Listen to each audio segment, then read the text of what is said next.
പ്രവാചകന്റെ തിരുവചനത്തിൽ പറയുന്നുണ്ട്, ഒരു ഭർത്താവ് ഒരു ഭാര്യയിലേക്ക് കാരുണ്യത്തിന്റെ നോട്ടം നോക്കിയാൽ, തിരിച്ചു ഭാര്യ ഭർത്താവിലേക്കും കാരുണ്യത്തിന്റെ നോട്ടം നോക്കിയാൽ,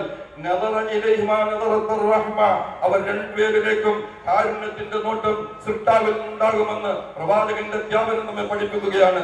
സ്നേഹത്തിന്റെ പുളകച്ചാത്തുകൾ അണിഞ്ഞ് അനുരാഗത്തിന്റെ മധുരഗാനങ്ങളും പാടി നിതാന്ത സുന്ദരമായ ദാമ്പത്യ ജീവിതത്തിലേക്ക് പ്രവേശിക്കുന്ന വധൂവരന്മാർക്ക് 1000 വിവാഹ മംഗളാശംസകൾ നേരുന്നതിനോടൊപ്പം അവരുടെ ജീവിതത്തിൽ ആനന്ദാശ്രു പുഷ്പങ്ങൾ ഹേമന്ത മലരായി പരിണമിക്കുമ്പോൾ ഖുർആനും തിരുസുന്നത്തും അവരുടെ ജീവിതത്തിന്റെ നവധാരയായി തീരട്ടെ എന്ന് ആത്മാർത്ഥം പ്രാർത്ഥിച്ചുകൊണ്ടും ആശംസകൾ നേർന്നുകൊണ്ടും അവസാനിപ്പിക്കുകയാണ്. നിങ്ങൾ ഓരോരുത്തരുടെയും അനുമതിയോടുകൂടി മഹത്തായ വിവാഹകർമ്മത്തിലേക്ക് പ്രവേശിക്കുകയാണ്.